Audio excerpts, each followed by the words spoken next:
Hello, I'm Dr. Mohit Sharma. I'm a knee replacement surgeon by profession, and welcome to the Knee Visit channel, a place where you can find all the answers to the queries and questions about problems of the knee joint.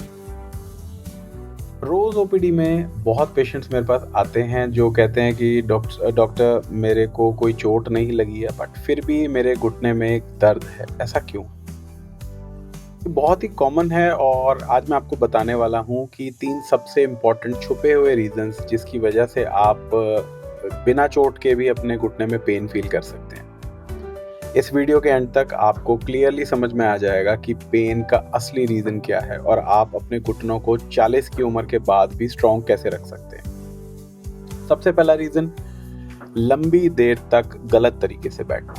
अगर आप 1-2 घंटे तक घुटने ज़्यादा मोड़ के बैठे रहते हैं, जैसे कि ऑफिस चेयर में 90 डिग्री से ज़्यादा बेंड करके आप घुटने को अगर बैठते हैं तो जॉइंट का लुब्रिकेशन कम होने लगता है और कार्टिलेज के ऊपर प्रेशर बढ़ता जाता है। इससे होता ये है कि जो फ्लूइड सर्कुलेट करना चाहिए जॉइंट के अंदर वो नहीं कर पाता।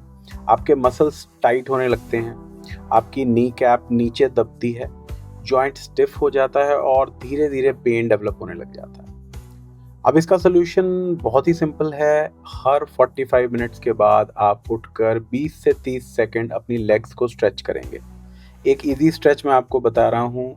आप चेयर के एज पर बैठ जाएंगे, अपने एक टांग को सीधा कीजिए, 10 सेकंड्स तक होल्ड कीजिए और हर तरफ आप दोनों तरफ मतलब लेफ्ट एंड राइट टांग में आप 5-5 बार इस चीज़ को रिपीट करेंगे। It will really help you. Now दूसरा रीज़न, सुबह सुबह घुटने में जो आपको स्टिफनेस फील होती है, जैसे मॉर्निंग स्टिफनेस कहते हैं।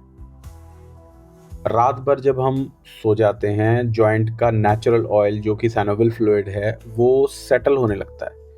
जितनी एज बढ़ती है स्टिफनेस उतना ज़्यादा नोटिसेबल होता है। तो यूजुअली आपने देखा होगा कि यंग लोगों में ये चीज़ें इतनी सिम्प्टोमेटिक नहीं है, but once you cross the age of late 30s और 40s you start feeling these kind of symptoms.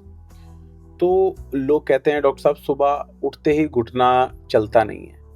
इसका बहुत ही सिंपल सोल्यूशन है 10 second morning routine. I always talk about this.